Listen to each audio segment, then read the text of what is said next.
Boa noite a todos, sejam bem-vindos. Bom, a ideia, esse é um projeto antigo que eu ainda pretendo voltar a fazer essa mesma palestra no futuro, que é incluindo cada vez mais argumentos de diálogos platônicos. Nós temos em Nova Acrópole um grupo de leitura onde lemos todos os diálogos platônicos, e era fazer um apanhado onde nós pegássemos as ideias principais da obra platônica como um todo. Eu fiz uma pequena amostragem hoje, devemos ter mais ou menos uns 50 minutos de bate-papo, onde algumas dessas ideias principais estão aqui apresentadas. É muito comum para aqueles que já fazem curso de filosofia com a gente que a gente tenha uma ideia de Platão muito através da República, das leis que a gente estuda logo no início no nosso curso de filosofia. Mas da obra como um todo, atribui-se a ele, embora tenha uma série de diálogos que são um pouco discutíveis, mas atribui-se em torno de 26 diálogos e mais as cartas. Então, é uma obra grande, volumosa, inteiramente conservada até os nossos dias, e muita coisa do que ele passa, nós ficamos limitados às vezes a conhecer apenas o mito da caverna, sem uma ideia global de tudo que ele transmitiu através da sua obra.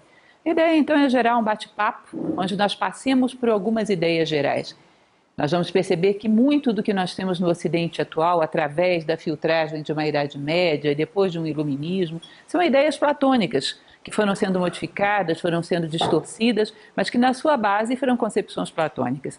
Então eu espero que a gente possa sair daqui com uma visão um pouco mais global de Platão, entendendo um pouco melhor a obra dele. Vamos passar algumas ideias gerais, uma pequeníssima biografia, porque a maioria já conhece muito bem. Acabamos de comemorar o Dia da Filosofia, onde tivemos uma homenagem aos 2.400 anos da Academia de Platão, que se comemora hoje, esse ano, né? Nesse ano, completa 2.400 anos, que é aquela academia que durou 800 anos, ou seja, uma escola de filosofia, provavelmente é que tem mais longevidade na história e que marcou profundamente o pensamento humano. Então nós vamos dar uma olhada numa pequena biografia, não vou me alongar nisso, e vamos passar algumas das ideias gerais, que são pinçadas de vários diálogos, e depois alguns poucos pensamentos de alguns diálogos. Aqueles menos conhecidos, alguns que normalmente não se discute tanto, para que a gente tenha uma noção do pensamento platônico de forma mais global. Ao final a gente abre para perguntas, se houver dúvidas, e eu espero que a gente saia daqui um pouco mais íntimo do pensamento platônico, conhecendo um pouco melhor, tá certo? Bom, todo mundo conhece mais ou menos as datas, 428, 347, todos sabem que ele fica 10 anos em companhia daquele que foi considerado historicamente seu mestre, que é Sócrates. Todos sabem também que esse não é o seu único mestre, que Platão ele recebe muito conhecimento daquilo que nós chamamos de pré-socráticos, Pitágoras, Parmênides, Heráclito, inclusive um dos seus diálogos se chama exatamente Parmênides. Sabemos também que ele pega muita coisa do Egito, é herdeiro de muita tradição egípcia, enfim, é uma mescla de vários conhecimentos, uma amálgama de vários conhecimentos. Mas esse jovem Platão, então, nascido em Atenas, de família aristocrática, ele, inclusive, quando sobem ao poder os 30 tiranos de Atenas, após a derrota de Atenas a Esparta, um desses tiranos era tio de Platão. Ele era de uma família influente. Aliás, vocês sabem que quando ele é mandado para ouvir Sócrates falando em praça pública, é porque a sua família pretendia que ele aprendesse oratória para ser político. Queriam que ele tivesse uma carreira política. Só que mandaram ele para a pessoa errada na hora errada, ou para a pessoa certa na hora certa, dependendo do ponto de vista, né? Do nosso foi a pessoa certa na hora certa. Porque ao conhecer Sócrates, ele desiste completamente de outra coisa que não fosse a filosofia. Então ele era um jovem de família aristocrática, a sua família toda tinha uma história de postos no governo, enfim, de destaque em Atenas. Disse que talvez, isso não é muito comprovado, que seu nome fosse Aristócles. Hoje há quem discuta que diz que isso é uma invenção, que na verdade o nome dele era Platão mesmo. Mas existe essa possibilidade que se coloca de que talvez Platão se devesse ao fato de que ele tinha uma omoplata, os ombros largos, que isso teria dado a ele esse apelido. Também não é muito seguro. Mais célebre discípulo de Sócrates, na verdade, vocês sabem, é bem conhecido que Sócrates não escreve absolutamente nada, e nós conhecemos Sócrates, sobretudo através de Platão, e também, em bem menor medida, através de Xenofonte, que é um outro discípulo que escreve os ditos e feitos memoráveis de Sócrates. Mas, basicamente, a maior parte dos diálogos, todos os diálogos platônicos, mas a maior parte do que se conhece de Sócrates vem de Platão. Agora, é muito importante que a gente tenha uma noção, porque parece, muitas vezes, para quem conhece mais superficialmente, que Platão foi só um escriba das ideias de Sócrates, que não é verdade. É lógico que todas as suas obras são uma homenagem ao mestre, mas existe inclusive uma linha divisória num determinado momento, quando se sai daquela linha dos diálogos jovens, onde Platão toma uma linha totalmente própria, são os pensamentos dele, embora ele continue homenageando Sócrates como porta-voz, como personagem central de todos os seus diálogos. Tá? Então é difícil atribuir, hoje no pensamento acadêmico se atribui uma linha dos diálogos socráticos e dos diálogos platônicos, que seria isso. É o Platão jovem, quando ainda sofre uma influência muito grande do seu mestre, Platão maduro, quando começa a falar por si só. Eu particularmente conheço diálogos de uma fase e de outra e não consigo delimitar muito bem onde passa essa linha. Acho que ela é um tanto quanto imaginária, né? Mestre de Aristóteles, embora Aristóteles tenha seguido uma linha própria, mas vocês sabem que foi também um dos seus mais famosos alunos da academia. A morte de Sócrates marcou de tal forma a sua vida que dedicou sua obra a homenageá-lo. Talvez Sócrates não tivesse para nós a projeção histórica, o conhecimento que temos, se não fosse através de Platão. Porque pensadores que andavam pelas ruas discutindo ideias naquele momento histórico não era tão raro assim. O fato de que Platão tenha se colocado a homenagear o seu mestre fez com que ele se projetasse historicamente. Talvez não recordássemos tanto assim de Sócrates se não fosse Platão. Com certeza seria um personagem bem menor na história, né? Fundou uma escola, que nós sabemos que é a academia, muito falada, que foi feita em homenagem a esse herói Academos, que só por aí a gente já percebe. Platão ele é muito sutil, embora hoje a gente não tenha muita visão simbólica e não perceba isso. Tem diálogos dele que a principal mensagem está nas entrelinhas. Acabamos, inclusive, no nosso grupo de leitura da quinta-feira, de ler um desses diálogos, o Lísias, o Láquesis, que fala sobre a coragem. A principal mensagem está nas entrelinhas, está no contexto. Ele é bastante simbólico. Então ele não fala muito, mas quando ele dedica a sua academia a um herói chamado Academos, há uma série de coisas aí nas entrelinhas dessa mensagem. Que o herói Academos, muito pouco conhecido nos nossos dias, é aquele que quando Teseu rapta Helena de Troia, os seus irmãos vão a Atenas, Castor e Pólux, tentar recuperá-la, e ninguém conta onde ela está. O único que conta é Academos. Esse Academos, o Acadaimos, longe do povo, era o único que desaprovava o governo de Teseu em Atenas. Considerava que ele era um demagogo, que adulava os gostos populares e que esse povo acabaria se virando contra ele, que foi exatamente o que aconteceu. Esse hábito populista de adular os gostos populares, que também era muito comum na Atenas naquela época, Platão sutilmente faz uma crítica a isso, quando dedica a sua academia, o nome da própria academia vem do nome do herói Academos. Então, sutilmente, sem falar nada, ele diz tudo. Por que Academos? Por que não outro? No local onde era pródigo em tantos heróis como a mitologia grega. Sabemos então que a sua obra, em grande maioria, há as cartas, mas a maioria dela estima-se em torno de 26 diálogos. Eu coloquei o nome de alguns mais famosos aí para vocês, mas não quer dizer que sejam os mais importantes, apenas os mais conhecidos, não é? O Banquete, o Fedro, a Apologia de Sócrates, o Críton, o Timeu, a República, sobretudo a República, que é um modelo. Aliás, eu recomendo a vocês, se um dia tiverem que ir para uma ilha deserta, levando alguns poucos livros, se lembrarem do meu conselho nessa hora, levem a República, porque é quase que um oráculo. Tudo o que vocês quiserem tem dentro desse livro. Fala de política, fala de arte, fala da maneira do homem lidar com o pensamento científico, fala da educação, fala do amor, da justiça, da bondade, da beleza, ele só falta da receita de bolo. Porque o resto tudo tem dentro da República. A República é muito amplo. A princípio, a ideia era buscar o conceito da justiça e, a partir desse conceito da justiça, construir um modelo político, que é a sua república, sua coisa pública, res pública. Porém, acaba que envereda no meio do diálogo por uma quantidade de assuntos fora do comum. Se eu fosse falar só sobre a República detalhadamente, daria um ciclo cultural, tá certo? Então, com certeza, é um dos diálogos mais importantes e é na República que tem o mito da caverna. Tão conhecido, tão propalado e eu ousaria dizer que tão pouco entendido na sua profundidade simbólica, né? Cada um deles é dedicado a um tema específico. Então, é a tônica do diálogo, que hoje a gente quase não conhece mais. Reúnem-se várias pessoas em torno de um condutor que se propõe a dialogar sobre um tema. Pode ser sobre o amor, pode ser sobre a amizade, pode ser sobre o conhecimento, pode ser sobre a justiça. Vários temas são abordados, sobre a origem das palavras. Então, esse condutor, ele tem o compromisso de não saber, ele se coloca a serviço do grupo, mas ele não sabe aonde o diálogo vai dar. Ele assume humildemente a sua ignorância acerca daquele assunto, porque senão ele manipula o diálogo. Ele vai pegando os argumentos do grupo e vai costurando, procurando uma linha lógica, e Platão dizia, muito sabiamente, porque é um fato, que qualquer grupo que se reúna para fazer um diálogo desse tipo, respeitando as leis do diálogo, nós vamos ver um pouquinho mais adiante como é isso, chegaria a uma conclusão que é superior ao senso comum a esse mesmo respeito. Ele considerava a dialética, que é a arte do diálogo, como algo sagrado, quase cerimonial, de tal maneira que, por exemplo, dentro da sua república ideal, ele não aceitava que os muitos jovens participassem, porque ele não queria que se usasse a dialética para brincadeira, que não se jogasse com os argumentos, porque é cruel quando você faz isso. Uma pessoa que sabe jogar bem com os argumentos, ela quebra todas as crenças de um ser humano e não é capaz de reconstruir e colocar nada no lugar. Então ele não gostava que se jogasse com as palavras, porque as palavras têm um teor sagrado para Platão.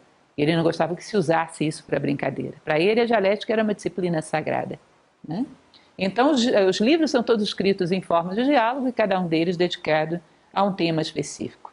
Aí sim, vamos entrar em aquela ousadia que eu tive, que é tentar pegar algumas das ideias principais, considerando a obra de Platão como um todo. Essa teoria das ideias, com certeza, é aquela que, em primeiro lugar, quando se fala de Platão, se lembra dela. Que ele diz que tudo que existe no mundo manifestado, primeira parte da teoria das ideias, tudo que existe no mundo manifestado existe num plano ideal, onde todas as ideias foram concebidas ali. E o mundo manifestado é como se fosse um espelho que vai paulatinamente refletindo essas ideias que são trazidas de lá para cá. Quanto mais perfeito é esse transporte, quanto mais é capacitada a pessoa que vai lá e pega e traz para cá, quando isso é feito de maneira muito perfeita, chega aqui embaixo e gera coisas muito perfeitas, que atendem à necessidade para a qual elas foram invocadas. Então eu necessito de um objeto, eu vou lá e pego um modelo e trago de maneira bem perfeita. Esse objeto cumpre perfeitamente o objetivo para o qual ele foi concebido. Agora, se esse transporte é meio deficiente, no meio do caminho acontecem umas avarias. E chega aqui embaixo, chega algo danificado que não cumpre o propósito para o qual ele foi concebido. E aí isso vai gerar todo um ciclo de dor e correções ao longo da história para que esse objeto tome a forma que ele deveria ter tomado desde o início. Então, em primeiro lugar, as coisas preexistem desde que o universo foi formado no mundo das ideias.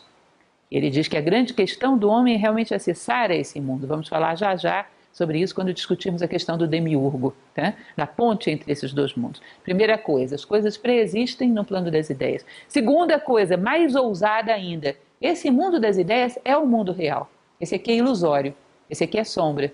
Ele vai falar que esse jogo de tempo e espaço, essas mutações onde nada é permanente, isso não é próprio da realidade. Isso é próprio de um mundo de sombras. Ou seja, o mundo é ilusório e nós viemos a ele para viver uma experiência que nos corresponde, para aprendermos a evoluir a nossa consciência, para aprendermos a fazer ponte entre os dois mundos e, num determinado momento, atravessar essa ponte e definitivamente voltarmos ao mundo real, que é o destino de todos os seres no final da evolução. Mas esse é um mundo ilusório, pedagógico, feito para que os seres aqui, olhando através das sombras, vissem o seu original e, através da saudade desse original, que ele chamava de reminiscência, voltar-se para casa. Ou seja, as coisas do mundo bem entendidas são convites de volta para casa. Então a teoria das ideias trata basicamente disso. Eu trouxe para vocês um esqueminha, que eu achei bem interessante, que mostra um pouco, bem esquematicamente, não vou entrar muito em detalhes, isso aí é um dos esquemas mais bem feitos que eu encontrei sobre o mito da caverna. Achei bastante interessante. Você vai perceber que lá do lado de fora da caverna, o lago, aquela árvore, a luz do sol, aquilo é um mundo real, aquilo é um mundo das ideias. E aqui embaixo você tem um símile, uma imitação desse mundo real, que é a caverna, onde a fogueira é como se representasse o sol do mundo manifestado. Porque o sol do mundo real é a ideia do bem.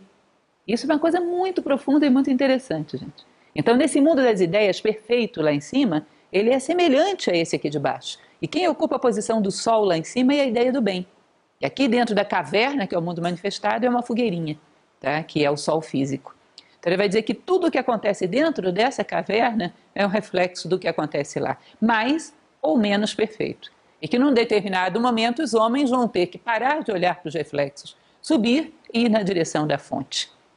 E aí eles se tornam sábios, quando já não veem mais apenas os reflexos, quando enxergam as coisas reais no mundo real. Esse é o sábio, que vê as coisas iluminadas pela luz do sol.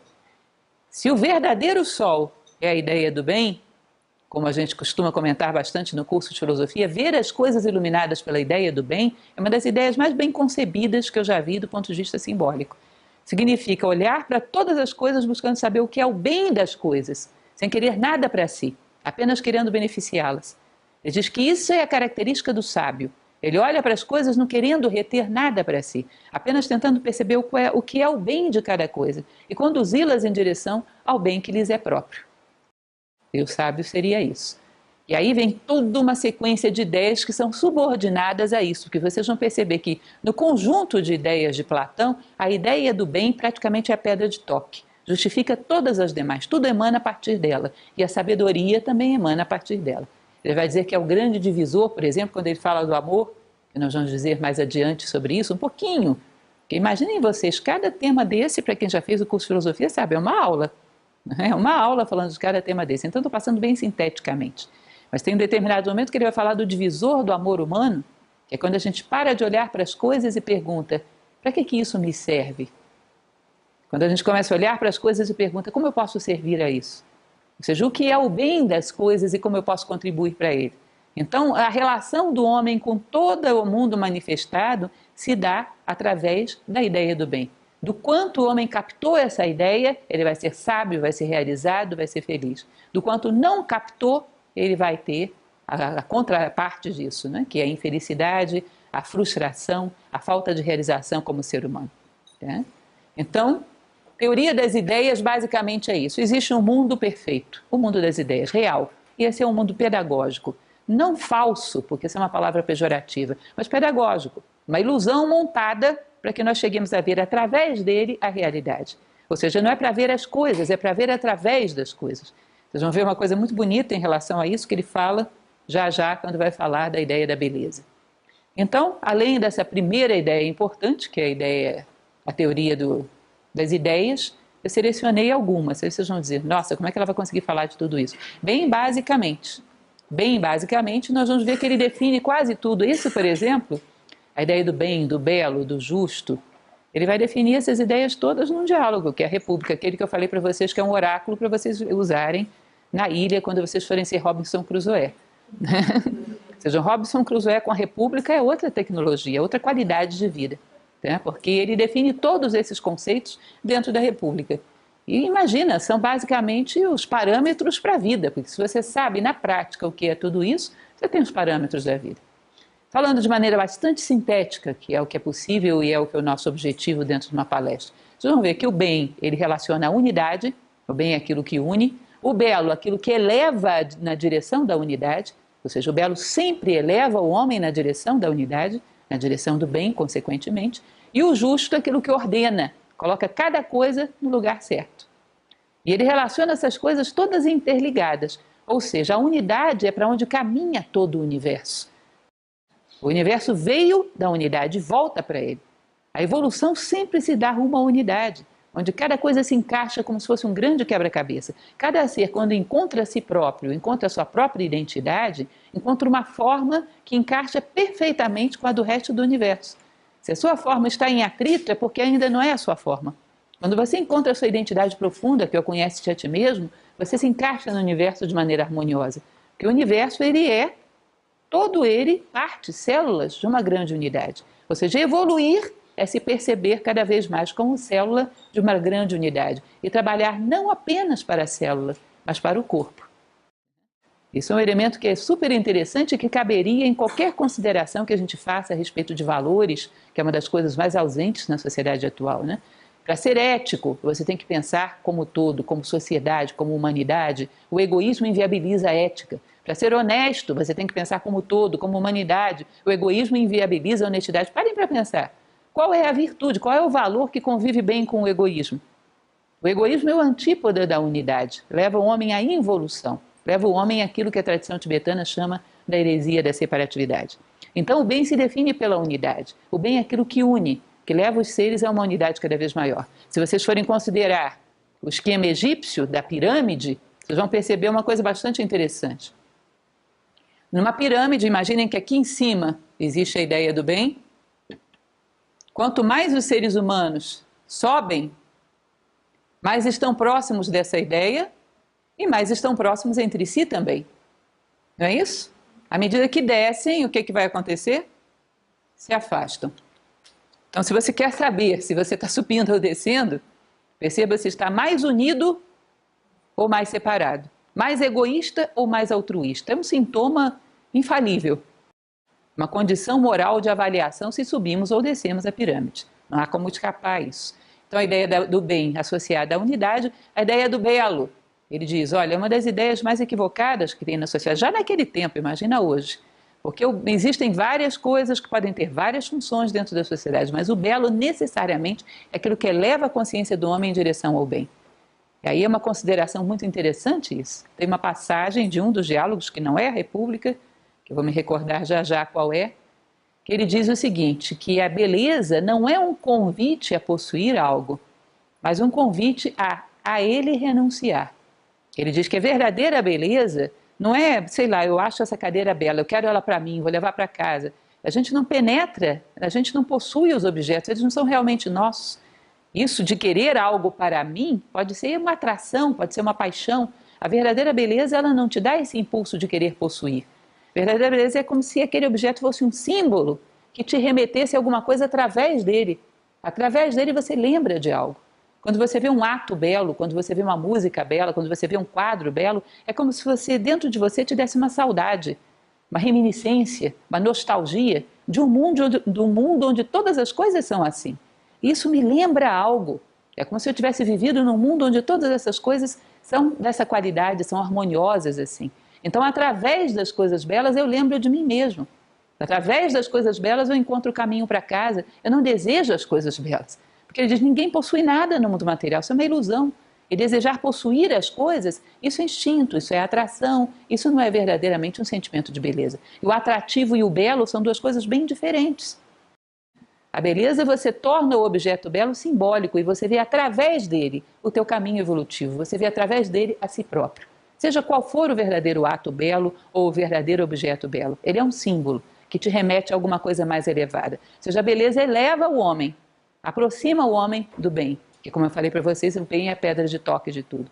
E a justiça, que é uma ideia ainda mais complexa e ainda mais bela. Ele vai dizer que a justiça tem muito a ver com ordem. Ele diz que não existe nada sobrando no universo. As coisas todas têm um sentido, as coisas se manifestaram para cumprir um propósito, elas têm uma natureza, elas têm uma essência e têm um papel para elas dentro do universo. Nada é bom ou mal em si, bom ou mal é o uso que se faz das coisas. Então, quando as coisas estão no lugar errado, elas se tornam negativas. Quando você encontra o lugar certo, onde todas as coisas se justificam, bom, todas elas se realizam. E achar o local onde todas as coisas se justificam é o papel do justo, é a justiça. Justiça seria dar a cada um que lhe corresponde segundo sua natureza e seus atos. Então imaginem vocês, sei lá, aquele exemplo velho que a gente sempre dá dentro de sala de aula. Uma faca. A gente não pode dizer se ela é boa ou má, depende do uso que você faz. Na mão de um bom cozinheiro é excelente, na mão de um bandido, péssima. Encontrar o lugar onde todas as coisas se justificam, até dentro de nós. A gente comenta muito isso, às vezes uma teimosia nada mais é do que uma determinação projetada no lugar errado, mal organizada. Conhecer a natureza das coisas e saber dar a elas o lugar que lhes corresponde significa ser justo. Encontrar a natureza íntima de si próprio, em primeiro lugar, e o lugar que te corresponde como ser humano na natureza, porque uma vez que você faz isso por correspondência, você pode encontrar a natureza de cada coisa e dar a cada um que lhe corresponde. E cada coisa no seu lugar não há nada mal no universo. E essa é uma ideia tremendamente metafísica. Porque se houvesse alguma coisa absolutamente má, o universo teria dois absolutos, o absolutamente mal e o absolutamente bom. Dois absolutos, nenhum dos dois é absoluto, todos os dois são relativos. Absoluto tem que ser um só. Portanto, se existir uma coisa absolutamente má, nega Deus, nega o absoluto positivo, não pode haver, é ilógico. E ele tem toda uma argumentação que ele faz em relação a isso, dessa necessidade de dar a cada coisa aquilo que lhe corresponde. Encontrar o lugar onde todas as coisas se justificam. Então são três conceitos belíssimos e importantíssimos. Porque imaginando, vocês imaginam o poder disso vivenciado em qualquer sociedade de qualquer tempo? O poder disso levado em consideração na vida do homem em qualquer sociedade de qualquer tempo? Imagina o quanto isso é explosivamente atual. O quanto necessitamos dessa concepção na nossa vida, tá? São conceitos, então, fundamentais. Mas vamos adiante, porque ainda tem muita coisa. O demiurgo e o homem criador.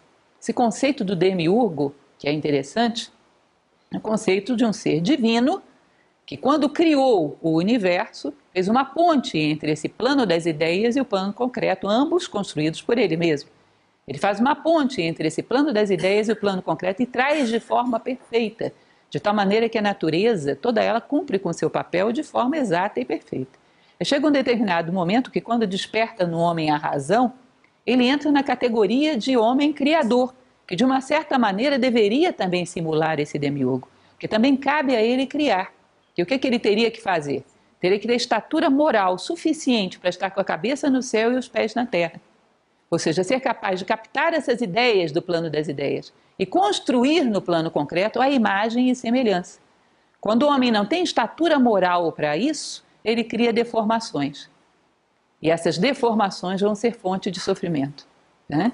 Então, o demiurgo e o homem criador são mais ou menos como aquela ideia bíblica de um é imagem e semelhança do outro. E o homem gera dor e sofrimento quando ele não tem estatura moral para fazer essa ponte, para ser um pontífice, para trazer ao mundo exatamente aquilo que ele vê no plano das ideias. Como as necessidades existem, ele vai preencher essas necessidades de maneira torta, de maneira inconveniente, de maneira incompleta. E esse preenchimento dessas necessidades de maneira incompleta vai trazer infelicidade. Ele vai dizer, inclusive, a nível político, que dentro de uma sociedade há certos homens, certas categorias, certas profissões que necessariamente teriam que ser pontífices.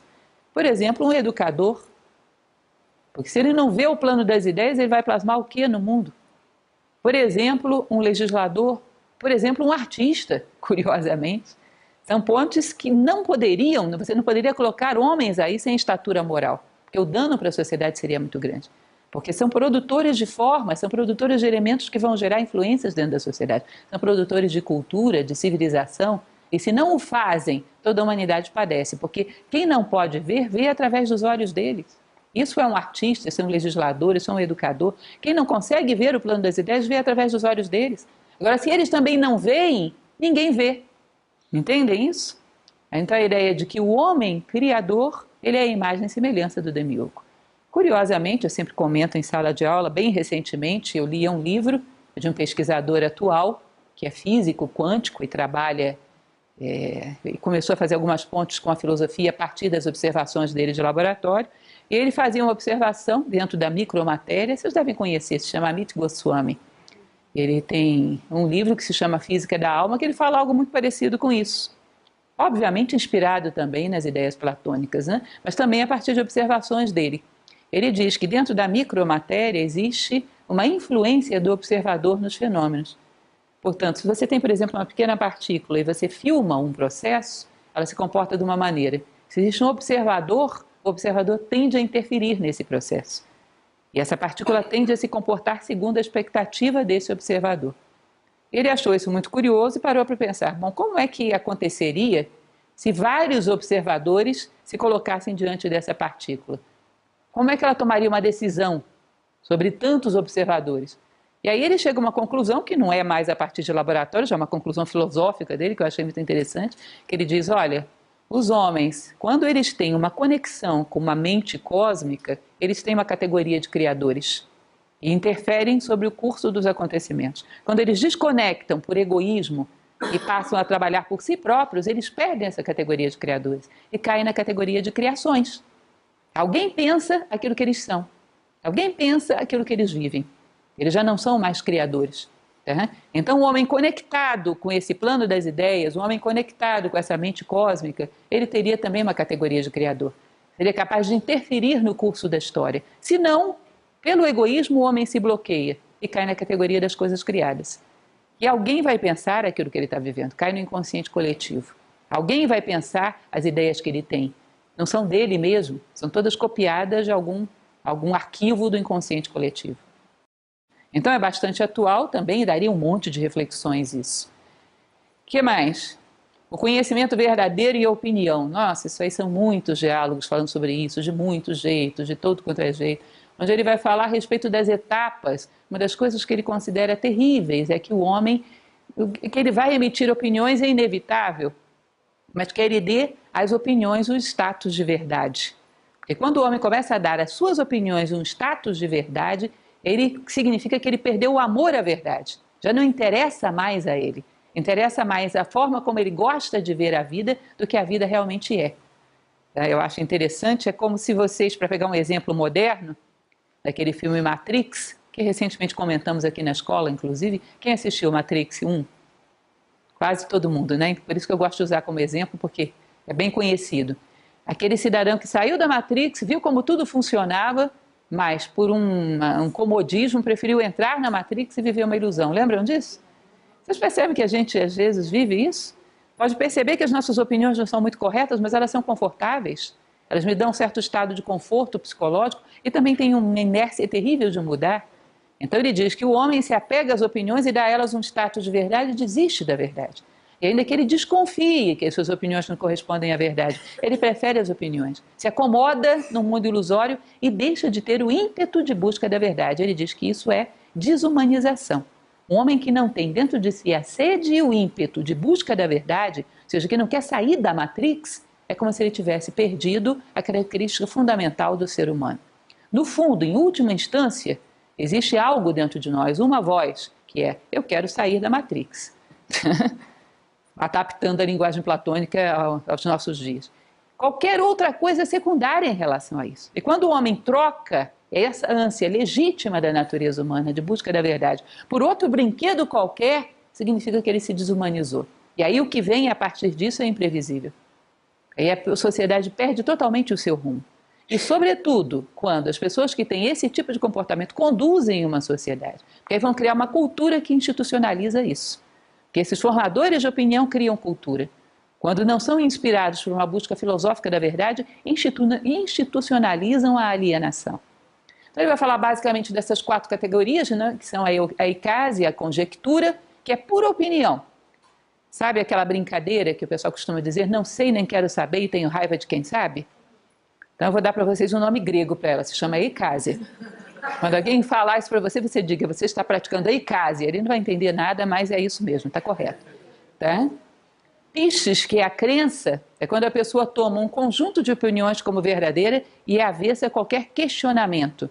Vai um pouco além da icase, por quê? Porque pelo menos ele selecionou um grupo e fixou. A icase é volátil como o vento. Para onde o vento bate, a opinião do cidadão muda. A cada estação ele encarna uma moda intelectual nova. A crença ela fixa um conjunto de valores, mas fixa sem nenhuma tendência à investigação. Toma aquilo como verdade absoluta e é avesso à investigação. Mas pelo menos já teve a capacidade de fixar alguma coisa. Na sequência viria a dianoia, que é a verdade deduzida. A dianoia já se faz através da razão. Já é um homem que começa a querer utilizar de uma razão descontaminada para tentar encontrar a lógica da vida, o que é verdadeiro por trás das ilusões. Mas é lógico, e ele vai desenvolver isso bastante nos seus diálogos, que a razão te leva até um certo ponto. Ela te leva até um esgotamento das aparências, mas ela não vai até a essência das coisas. Ela pode mostrar contradições nas aparências suficientes para te mostrar que as coisas não são bem assim. Mas levar a essência das coisas você vai através da intuição, através de uma percepção profunda, uma vivência profunda das coisas, que ele vai chamar de noesis, que é a verdade intuída. Muito interessante essa parte para quem já leu A República ou algum outro diálogo platônico, porque isso é tão comum que quase todos ele faz alguma menção a isso. Onde ele vai dizer que em qualquer coisa, prestem bastante atenção nisso, qualquer coisa na sua vida ou em qualquer lugar do universo que deu certo, é que por trás daquilo existe uma lei universal.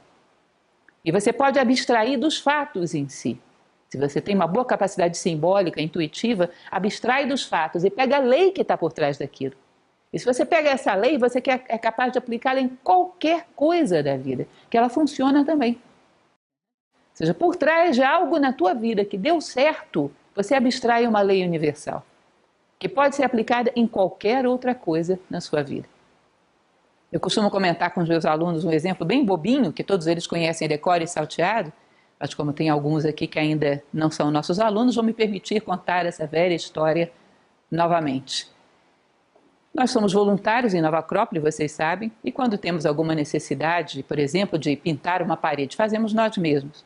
Construímos tudo isso aqui com um regime de mutirão, e nós, em geral, nos giramos e fazemos nós mesmos. E na época em que esse prédio foi construído, quando nós fazíamos a pintura das paredes, havia uma coisa que era mistérica e esotérica extremos, que era reboco de parede.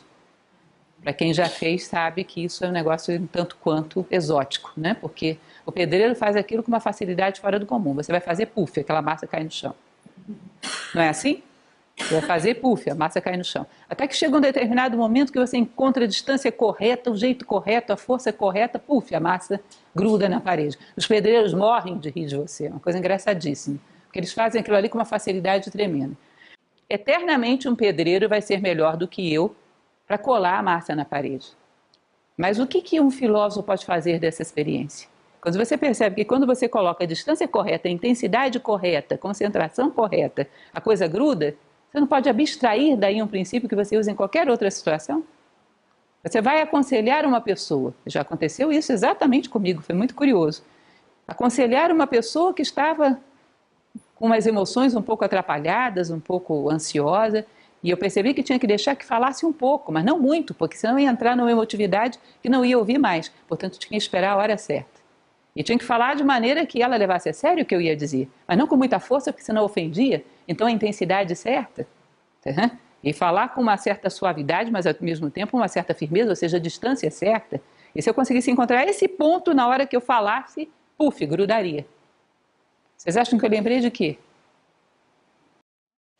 Então é um elemento, eu acho interessante essa história, porque na prática vi acontecer em várias outras situações, que nada mais é do que a ideia da justiça. A intensidade certa, a hora certa, o lugar certo é a justiça.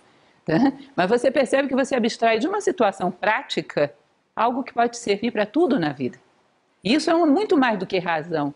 É um elemento intuitivo que abstrai de qualquer coisa que deu certo na vida uma lei geral que te permite viver melhor. Entendem isso? Falando de maneira bem resumida, o que ele quer dizer quando fala de noeses. O homem, através das experiências da vida, ele abstrai as leis da vida. E o homem que conhece as leis da vida domina a vida. E, portanto, pode atravessá-la com êxito, atravessar a sua ponte que o conduz até o mundo das ideias. Então, isso é bem interessante e uma tônica, repito, de muitos diálogos platônicos. Como superar, usar a mente em primeiro lugar, e depois chegar aos seus maiores, digamos assim, seus níveis mais profundos, que chega a despertar algo de intuição, de visão simbólica. Teoria da reminiscência. Isso é bem interessante. Lembram que a gente falava ainda há pouco sobre a beleza? A beleza tem muito de reminiscência. Ele diz que a verdadeira beleza gera nostalgia de casa. Tá? É como se fosse uma lembrança de algo que você já teve, algum lugar onde você já esteve, algo em você, lembrança de um lugar que aparentemente você nunca foi, mas foi. Ele diz que se não houvesse no homem, se a alma realmente nascesse como uma tábua rasa, vazia, não haveria diferença entre os homens quanto, por exemplo, a tendência a serem justos, a tendência a buscar a verdade, a tendência a necessitar vitalmente de coerência, a sede de alma que leva alguns homens a necessitarem de coerência e outros não. Ele diz, bom, seriam todos iguais quanto a isso. Os homens têm sedes diferentes, isso tem a ver com a intensidade com que eles recordam, porque já estiveram lá. O nível de recordação vai dar o nível de maturidade da alma. Bom, se você recorda é porque já viveu algo. A reminiscência diz que a alma do homem tem impregnada dentro de si, tanto que Sócrates, que era seu mestre, dizia que a educação educa mais pelo que tira do que pelo que dá. Tira todas as obstruções de alienações, de opiniões, de vaidades, daquelas opiniões que você não quer abrir mão porque se apegou a elas por orgulho. Tira tudo isso. E o que vai vir à tona é a verdade que já está lá. Os diálogos socráticos, que era a maiêutica, se você perguntasse alguma coisa a Sócrates, ele não ia te responder. Nem vale a pena você entrar na máquina do tempo, viajar 2.400 anos, esperando que ele te dê uma resposta, mas ele ia te ensinar a encontrar as respostas dentro de você, que era o que ele fazia. Ele ia conduzindo através de perguntas e ia te provar que dentro de você já havia a resposta, desde o início. Mas que por uma série de alienações, você obscureceu o contato a essa resposta. Portanto, dentro do homem existem todas as verdades que ele necessita. Aprender é recordar. Isso é reminiscência. Também básico em todos os diálogos platônicos. Ele tenta trazer à tona a memória. E o quanto o homem lembra vai definir a sua maturidade de alma. Que é essencial essa questão da maturidade de alma. Dualismo ético.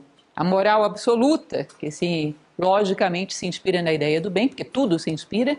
E as morais relativas. Esse dualismo ético de Platão também muito presente nos diálogos políticos, mas em geral em vários diálogos, onde ele vai falar que a moral absoluta é aquela que conduz, é um meio que conduz os homens a um aperfeiçoamento para chegar à unidade. Então, o que é um homem que realmente você poderia dizer, esse é moral, esse é ético, porque na verdade moral e ética são uma mesma coisa, é um homem que a sua conduta tem em vista aproximá-lo do bem, aproximá-lo da unidade. E é para ele um decreto que ele impõe sobre as suas ações. As minhas decisões, as minhas ações necessariamente têm que contribuir para a unidade, têm que contribuir para um grupo humano maior do que simplesmente eu mesmo, tem que ser um fator de soma, ou seja, tem que contribuir para o uno, porque até as operações matemáticas Platão fala, a soma te leva na direção do uno, ou seja, as tuas decisões são fator de soma, bom, isso é uma decisão moral. Agora, morais relativas são aquelas que eu faço porque existe uma lei que me pune, porque existe um interesse de gerar uma imagem, porque eu ganho alguma coisa com isso. Ou seja, existe um outro interesse lá na ponta, que não o bem. Que isso não vai nunca constituir um homem ético. Uma vez que cesse esse interesse, cessa também a sua disciplina em praticar essa moral. Uma vez que ele não esteja mais interessado no objeto que você o ofereceu, cessa também o seu interesse moral. Aí você vai ter uma moral de fachada, superficial, um adestramento e não realmente uma formação ética. Ou seja, trocando miúdos, numa sociedade onde os homens não buscam o bem, não buscam a unidade, conscientemente, não há homens éticos e fim de papo para Platão. Para Platão, se vocês não concordarem, briguem com ele. Tá? Passo o e-mail deles para vocês. Ou seja, nisso para ele é um axioma. Os homens não buscam a unidade, não buscam o bem, não são éticos. Porque a ética não é um jogo de interesses. Não é um jogo de coerções. Eu faço porque senão vou ser punido. Eu faço porque senão perco meu emprego. Bom, isso é uma coerção. E se você tiver a garantia de que você não vai ser punido nem vai perder o seu emprego? Aí eu faço qualquer coisa. Que é muito famoso aquele mito de Giges, que talvez você já tenha ouvido falar, que é o anel de Giges. Você não colocava o anel no dedo, ficava invisível e fazia qualquer coisa. Ou seja, esse homem que quando estava visível era tão ético, quando colocava aquele anel no dedo virava um criminoso. Ele era ético, Giges? Uma ética para inglês ver, né, como a gente costuma comentar, de fachada. Então, se não há uma busca profunda do bem, uma busca da unidade, uma busca de ser um fator de soma, de unidade no mundo em que você vive, ou seja, uma preocupação sistêmica com a humanidade, como o meu ato contribui para a humanidade, se o meu ato fosse tomado como exemplo, seria um fator de união ou não, se todos me imitassem, ou seja, se não há considerações dessa natureza, esse homem não é ético. Ele tem um adestramento segundo certas regras que atendem a interesses, é um pacto social, como ele diz. Mas não é uma sociedade ética, nem ninguém é ético assim. Isso é adestramento por interesse. É que nem o cachorrinho que você adestra para fazer um monte de malabarismos, porque no final você vai dar lá um bife, ou seja lá o que for. Animal de circo. No fundo, acaba sendo isso. Então, são ideias fortes e bem atuais. Quantas vezes vocês veem falar por aí de discussões intermináveis sobre a ética, sobre valores, sobre o mundo atual que tem ou não tem ética, é ou não é corrupto? Essas ideias de Platão são de uma simplicidade, de uma profundidade fora do comum. Quem as entende e as usa nos dias atuais? Porque seria simplesmente uma palavra final. Eu não conheço quem tenha ido além disso. Eu espero que venham filósofos que vão além disso, porque a humanidade continua caminhando, mas nesse assunto eu não conheço ninguém que tenha sido tão definitivo. E quando essas ideias são trazidas à tona, nesses inúmeros debates que a sociedade faz em torno da ética, não são trazidas à tona porque gerariam um constrangimento geral, porque no fundo quem acusa, quem é acusado, todo mundo se sentiria no mesmo barco. Porque isso é muito raro nos nossos dias, essa que é a verdade. Muito pouco entendido e menos vivido ainda. Então nós vivemos a moral do adestramento, por interesses sociais. Vivemos o pacto social. Isso para eles são morais relativas. Não pode ser chamado de um homem ético nem uma sociedade ética. Dualismo político. Esse, então, república sobretudo, mas leis também, bem incisivo. O que vem a ser isso? A ideia do Estado perfeito dos Estados imperfeitos. Você vai dizer que o que acontece com o homem acontece com uma sociedade. E é uma coisa simples e clara. O homem que é ético conduz uma sociedade, se ele conduz a sociedade, para ser ética. O homem que é íntegro conduz para ser íntegra. O homem que é bom conduz para ser boa. Lógico, da mesma maneira dentro de você. Nós somos duais, todos nós. Temos um monte de vozes dentro de nós. Tem aquela voz que te diz, seja íntegro, mas tem aquela vozinha de fundo que diz, faça qualquer coisa, ninguém está olhando. Qual é a voz que te conduz nas suas ações diárias? Se é sempre aquela voz humana, bom, você vai tomar uma direção humana. Se é sempre uma voz da inércia, uma voz do comodismo, uma voz dos instintos e dos interesses, bom, você vai viver uma vida animalizada, uma vida em função de instintos e de interesses, às vezes muito grosseiros, muito básicos. Ou seja, o homem se humaniza quando ele é guiado por aquilo que ele tem de melhor. A sociedade se humaniza quando é guiada pelos homens que caminham na direção daquilo que eles têm de melhor. Porque, logicamente, eles vão dar a tônica dessa sociedade, assim como a cabeça dá a tônica do corpo, tá certo? Então ele vai dizer que um Estado perfeito é um Estado conduzido por valores, por homens valorosos. E aí vem todo um conjunto de elementos que é curioso, porque a partir do momento que ele vivia dentro de uma sociedade onde isso já não era assim, que dirá nos nossos dias, ele dizia, bom, os homens que estão no poder são os homens que agradam a maioria, e não aqueles que são guiados por valores, porque dificilmente a maioria entenderia valores, porque se os entendesse, os teria. Entendem isso? Então ele dá um exemplo em um dos seus diálogos, se não me falha a memória, não me recordo agora se é a República ou é as Leis. Acho que é a República. Que ele diz que imagine você uma pessoa que tem que conduzir e tratar de um animal no zoológico. E que ele fica observando o que esse animal enjaulado faz dentro dessa sua jaula. E aí ele percebe que esse animal tem certos hábitos. Ele sempre dorme num canto, ele sempre come no outro canto, num determinado horário, e tem uma comida que ele gosta mais. Imagine que por alguma razão ele tenha que governar esse animal. E esse animal tenha que escolhê-lo como governante. Ele faria uma plataforma política que seria o seguinte: se eleito for, todos dormirão nesse canto, comerão nesse canto tal coisa em tal horário. Ou seja, a sua plataforma política não vai pensar no bem do animal, mas no que ele gosta, porque senão ele não vai ser escolhido. E aí é aquilo que ele chama de demagogia, onde num determinado momento os governantes pensam em si e não naqueles que são governados. E, portanto, não os conduzem na direção do bem. E isso ele vai chamar de um estado imperfeito. Tá? Imaginem vocês, um exemplo que também uso muito em sala de aula, que dá para a gente fazer uma relação e entender isso. Imaginem que vocês tenham uma cidade pequena do interior, que ali você tenha uma meia dúzia de pediatras e que de repente a prefeitura lança um concurso. O pediatra que for mais votado pelas crianças ganhará um carro zero. Aí bota aquele carro zero no coreto da praça, super tentador, convidativo. Aí as crianças vão votar. E você é uma pediatra e você está ali no páreo. Aquele carro pode ser seu, imagina, são poucos na cidade. Aí de repente entra uma criança no seu consultório e você percebe que tem uma infecção muito aguda, que se você for entrar com medicamento oral, de repente não pode não dar tempo, e aquilo pode disseminar, pode custar a vida da criança. Ela necessita de um medicamento injetável e rápido. Criança gosta de injeção? Se você der uma injeção nela, ela vai votar em você? Mas vai viver. Se você passar um xaropinho de morango, ela vota em você, mas talvez não viva. O que você vai passar para essa criança? Depende do que você é. Se você é realmente um pediatra, você vai querer ter como objetivo principal a saúde dela. Ela vai te odiar, vai atravessar a rua quando encontrar com você na rua. Mas vai estar viva. Aí você vai ver ela coradinha, bonitinha, vai se sentir realizado com isso, não vai ter carências, não vai querer que ela goste de você. Agora, se você é um demagogo, você vai querer que ela goste de você. O que vai acontecer com ela depois, o problema dela. Percebem? Então ele vai dizer que quando os homens que conduzem a sociedade são realmente homens que conduzem a si próprios, eles vão conduzir a sociedade num caminho correto e, portanto, você terá um estado perfeito. Agora, quando nós projetamos os nossos vícios, as nossas debilidades e colocamos no poder pessoas que são muito semelhantes àqueles que eles governam, não temos muita chance. Né? Então é uma sociedade onde todos os pediatras matarão as criancinhas, porque o sonho deles não é a saúde das crianças, mas ganhar um carro novo. Basicamente seria essa ideia, esquematicamente, para que vocês entendam. Bom, continuando. A dialética como ciência suprema, a ciência que tem por objeto o mundo das ideias. Então, como eu falava para vocês, a dialética como diálogos, duas ou mais inteligências, buscando não outra coisa que não a verdade, para ele é uma ciência sagrada.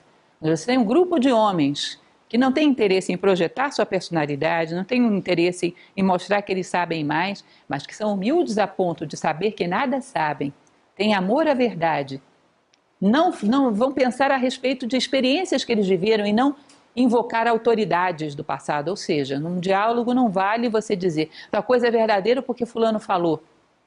Um diálogo que corre a experiência de vida que cada um teve. Os argumentos são fundamentados com vida e não com intelectualismo. Nada é verdadeiro pelo argumento da autoridade porque alguém disse. Tá? Quando um diálogo é conduzido segundo essas regras, ele chega muito mais próximo da verdade do que o senso comum que se tinha a respeito. Então, humildade, saber que nada se sabe, amar a verdade e trabalhar com argumentos embasados com vida. Nada é verdadeiro porque você leu num livro, é verdadeiro porque você viveu. Entende? Então, o diálogo para ele era algo que exigia muita maturidade, porque era algo que era capaz de te levar o mais próximo da essência humana que qualquer disciplina é capaz de levar. Então, vocês vão perceber que não só todas as suas obras são através de diálogos, como também todo o ensinamento que ele transmitia dentro da academia. E dentro da sua cidade ideal, que é a República, ele permitia a dialética apenas para jovens a partir de 30 anos de idade. Ele considerava que brincar com os argumentos intelectualmente é esvaziar as palavras e provoca um dano terrível para a humanidade. Então, a dialética, para ele, é aquela que estabelece uma ponte entre o mundo das ideias. Quando a razão já não pode mais, a dialética, como ela invoca a reflexão simbólica, invoca a vida, invoca a união de várias inteligências buscando o caminho, ela é capaz de ir além daquilo que a tua razão individualmente te levaria. Ela é capaz de te levar a atravessar a ponte até o mundo das ideias. Tá? Então, vital para Platão essa disciplina que hoje a gente já não conhece mais quase nada. Né? Educação e direcionamento dos impulsos. Sobre a educação vai longe, ele fala muito sobretudo no diálogo chamado As Leis. Basicamente, um pequeno resumo, ele vai dizer que a educação consiste em pegar os impulsos humanos, que todo ser humano tem impulsos para gostar de certas coisas e rejeitar outras. E esses impulsos são trabalhados culturalmente, de tal maneira que através de uma cultura que seja um pouco distorcida, você pode ser ensinado a gostar de uma série de coisas que são negativas para a tua natureza humana e a rejeitar outras que são boas. Isso gera uma deformação de caráter. Ele diz que a educação consiste em pegar o impulso humano de gostar e rejeitar e fazer com que o homem goste daquilo que é bom e rejeite o mal, de tal maneira que ele caminha para o bem porque ele deve e porque ele gosta. É muito mais fácil. Ele rejeita o mal porque ele deve e porque ele gosta.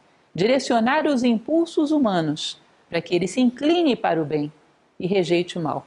Isso seria uma boa formação de caráter, que seria a responsabilidade da educação. Ele vai desenvolver um longo raciocínio, que não vai dar para falar aqui, sobre o educador que seria capaz de despertar isso no seu educando, é aquele que tem isso desperto em si.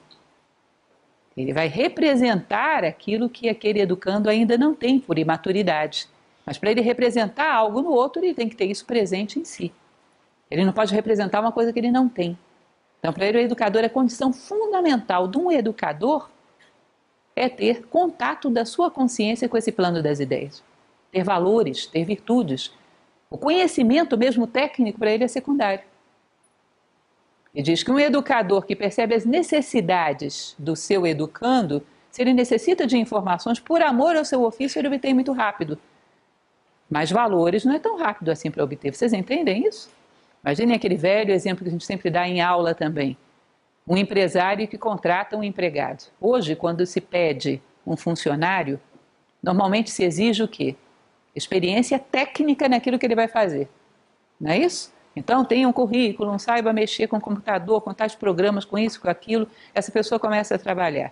Que garante que esse cidadão, com todo esse currículo técnico, assim que você virar as costas, se for você empresária, ele não vai te roubar, não vai te enganar, não vai vender segredos da tua empresa para uma empresa concorrente, como acontece constantemente. Quem te garante isso? Agora, imagine que você contratasse um funcionário que é honesto, que é íntegro, e tem vontade de crescer, tem vontade de servir, ou seja, uma pessoa que tem valores. Mas ele não sabe nada de informática. Informática você coloca ele num cursinho, ele aprende. 6 meses, 1 ano, ele aprende. Agora, você já viu alguém fazer cursinho de 6 meses ou 1 ano de honestidade? Será que dá? Cursinho de 6 meses, 1 ano de integridade, de valores? Não vai dar. Então isso se ele não tem jeito. Agora, se ele não tem conhecimento técnico, dá para resolver. Então, do ponto de vista do educador, para Platão, que é uma das profissões fundamentais, ele tem que ter valores, tem que ter contato da consciência com esse plano das ideias. Ele tem que ter valores, porque isso não é uma coisa que se improvisa. Então, os editais de convocação de educadores seriam bem diferentes do que são hoje. A informação para ele é secundária, a formação é essencial. Tanto de coisa originalíssima, né? Que foi dita há apenas 2.400 anos atrás, ou seja, e a gente ainda não chegou a assimilar quase nada.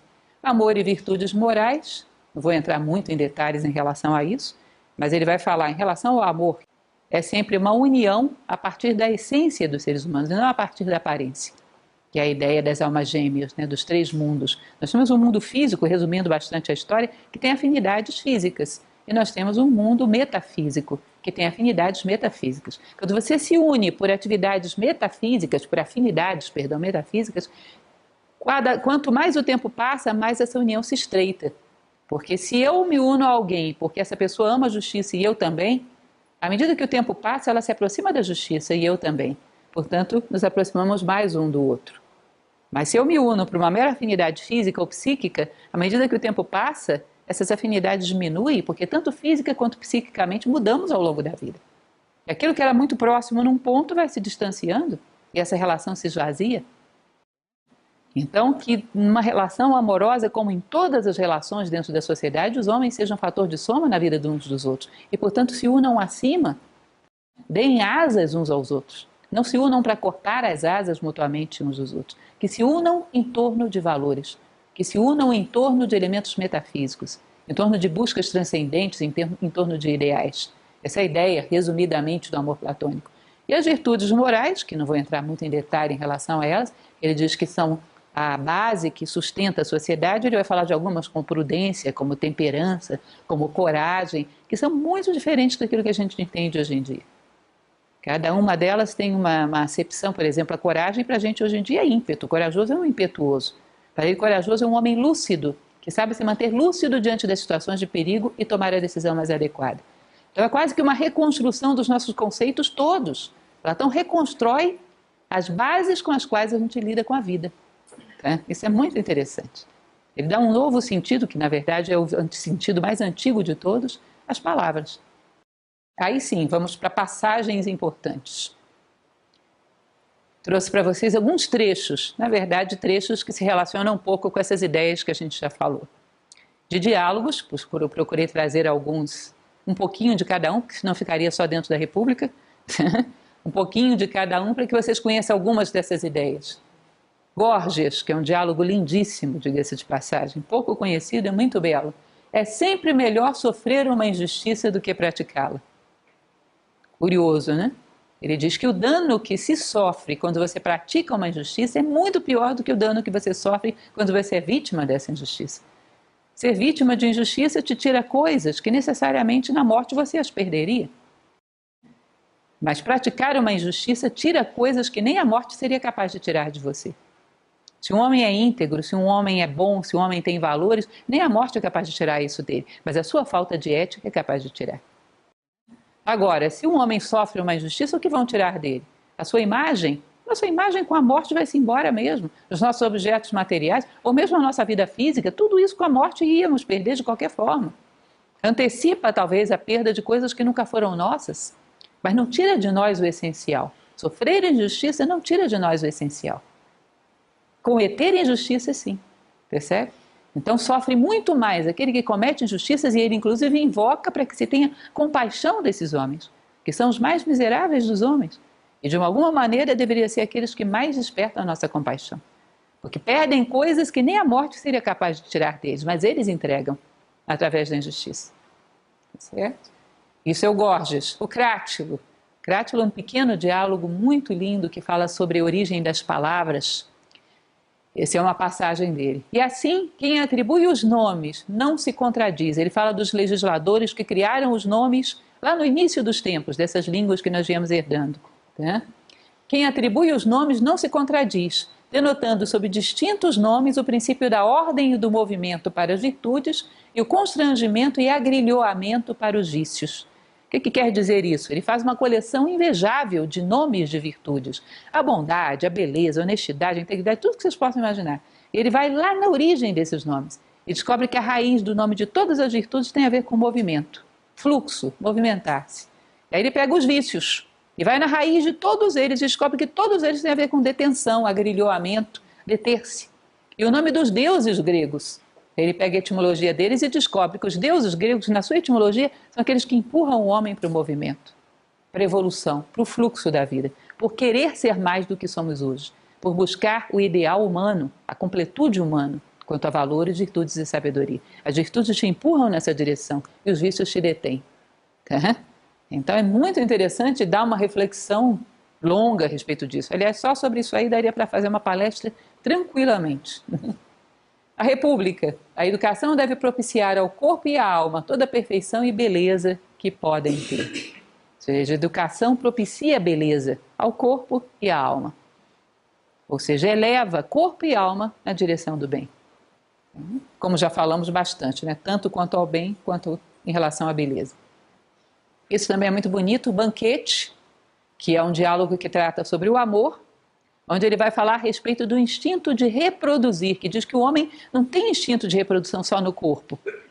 O corpo gera corpos novos para colocar no lugar daqueles antigos que se desgastaram, e isso é uma busca de eternidade do corpo. Como ele não pode ser eterno fisicamente, ele coloca corpos novos no lugar dos antigos. Mas a alma tem uma outra forma de procriar, e ela também tem o mesmo ímpeto de procriação. Ele vai dizer, mas existem alguns cujo instinto criador se aloja na alma e que desejam procriar não pelo corpo, mas espiritualmente, gerando filhos que são próprios da natureza da alma conceber e dar à luz. E o que é próprio da natureza da alma procriar? A sabedoria e as virtudes em geral. Ou seja, talvez aquela frase que a gente tanto repete das metas de vida do homem, que é escrever um livro, ter um filho, plantar uma árvore, talvez não sejam só filhos físicos. E você dizer que as metas do homem é ter só um filho físico, bom, toda a natureza procria. Isso não é tão humano assim. É gerar filhos espirituais, ou seja, trazer virtudes ao mundo, porque quando você faz uma ponte e traz uma virtude ao mundo, ainda que seja pequena, ainda que seja só num momento, você aportou algo positivo ao mundo. Foi um filho que você deixou aí. Tá? Que vai gerar uma prole, esse processo continua, porque isso dá exemplo, é absorvido por outros, é incorporado por outros, gera outras pessoas que vão seguindo isso. Nós estamos até hoje impactados pelo pensamento platônico, que viveu há 2.400 anos atrás. O que nós estamos vendo aqui são os filhos de Platão, suas ideias. E olha como ainda reproduz, como ainda gera prole. Tá? Ou seja, que o homem não abafe essa sua necessidade de gerar filhos quanto à alma, seu espírito de procriação da alma. Menexeno. Quem faz depender de si mesmo, se não tudo, quase tudo que contribui para a sua felicidade, e não se prende nem se modifica de acordo com o bom ou mau êxito da sua conduta, está de fato preparado para a vida. É sábio na verdadeira acepção do termo, corajoso e temperante. Ou seja, é o princípio da autonomia, que bem muito mais tarde um pensador chamado Immanuel Kant vai trabalhar com esse conceito, a exaustão. A autonomia é fazer com que a tua felicidade dependa apenas de si. Não faz com que a tua felicidade, princípio budista, né, dependa de nada externo. Nunca houve nem nunca haverá um homem que seja exclusivamente louvado ou criticado. Isso é Dhammapada budista. Portanto, não faz com que a tua felicidade dependa nem do louvor nem da crítica. Ou seja, os elementos circunstanciais não podem fazer de você um joguete. Você tem que encontrar dentro de você todas as razões para a tua felicidade, para a tua realização. Os elementos externos, se te reconhecem ou não, é secundário. Como dizia Confúcio, que é um outro pensador que fala nessa mesma direção, não se preocupa se você é reconhecido, mas se preocupa se você é digno de sê-lo. Ou seja, a tua consciência te reconheceu. Agora, as circunstâncias externas que vão fazer com que isso aconteça ou não depende do mundo, mas de mim eu fiz a minha parte, cumpri o meu papel. É o homem se sentir em paz diante da sua própria consciência, é o homem que tem vida interior. E uma vez que o faz, não depende de nada externo. Isso é o ideal do homem de ouro que Platão fala. Que não depende de nada externo porque tem ouro dentro de si. Portanto, não depende do ouro fora. Toda a riqueza que ele necessita tem dentro de si. Que aí é autônomo. E como ele é autônomo em relação ao mundo, ele não depende do mundo, o mundo começa a depender dele. Ele pode começar a fazer história. Ele vira o jogo. Isso é bem interessante. E aí tem toda uma longa história que a gente poderia desenvolver em relação a isso também, mas que eu vou deixar com vocês cenas dos próximos capítulos. Aqueles que ainda não fazem curso de filosofia, a partir disso aí também daria para a gente falar muita coisa. Phaedon. Aprender não é outra coisa senão recordar. Se isso de fato é verdadeiro, não há dúvida de que, numa época anterior, tenhamos aprendido aquilo de que no presente nos recordamos. Ora, tal não poderia acontecer se nossa alma não estivesse em algum lugar antes de assumir pela geração a forma humana. Por conseguinte, ainda por essa razão, é verossímil que a alma seja imortal. Fédon, vocês lembram que Sócrates, esse Fédon fala de Sócrates nos últimos momentos antes de ser executado, bebendo cicuta. Então, imaginem vocês um homem que está a minutos de ser executado, e ao invés de ele estar falando das suas angústias existenciais, está ensinando para os seus discípulos por que a alma é imortal. Tranquilamente, dialogando, e a cicuta ali esperando, e ele dialogando. Ele diz, bom, se há conhecimentos que a gente percebe perfeitamente que estavam conosco quando chegamos aqui, é porque a alma humana pré-existe a existência humana. E se ela pré-existe, ela pós-existe. E eu tenho certeza que eu não cheguei ao mundo vazio. Eu trouxe comigo preciosidades. E se eu trouxe comigo, eu trouxe de algum lugar onde eu pré-existia. Então eu também continuarei existindo com essas coisas. O meu amor, a verdade, os meus valores vieram comigo. Eles que me dão a certeza da eternidade. Basicamente seria isso. Então todo esse diálogo ele vai desenvolver uma série de raciocínios para demonstrar a imortalidade da alma. E esse é um deles. Belíssimo, belíssimo. Aliás, esse é um livro belíssimo. Teeteto. Aqui, a falta de lealdade consiste em entabular o diálogo sem fazer a necessária distinção entre o que é discussão propriamente dita e investigação dialética. Teeteto é sobre o conhecimento, ou sobre a ciência, e aqui ele está fazendo uma crítica sobre a maneira como se usava o diálogo, como os sofistas usavam o diálogo, que usavam o diálogo para manipular. Imagina, ele não sabia o aperfeiçoamento que essa arte chegaria, né? Porque hoje nós temos uma tecnologia para manipular através de um pseudo-diálogo que não é brincadeira. No primeiro caso, o disputador diverte-se com o adversário e procura lográ-lo o máximo possível.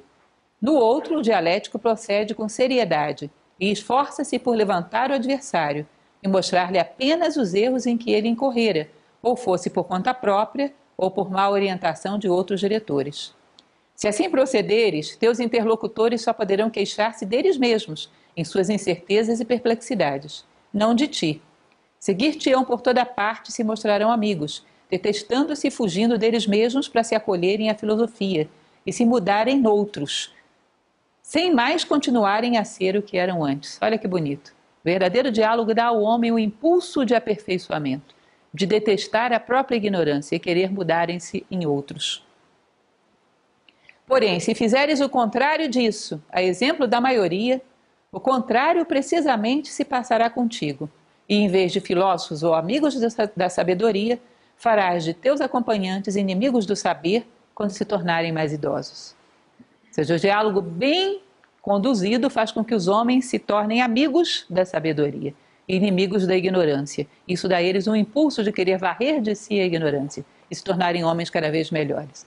Ou seja, impele os homens na direção da construção de si próprios. Muito bonito, né? Continuando, último, para fecharmos. Essa é uma passagem da República. Dos últimos limites do mundo inteligível, encontra-se a ideia do bem, que só com dificuldade se percebe, mas que, todavia, não pode ser percebida sem que se conclua que ela é a causa primeira de quanto há de bom e de belo no universo. Ou seja, da ideia do bem vem tudo quanto há de bom e de belo no universo. Todos os conceitos, todos os valores podem ser definidos em função dela. A ideia do bem é a aspiração máxima que não pode ser varrida da alma humana, sem que você tire do homem a própria natureza humana. Ele fica um animal racional, como costumamos dizer.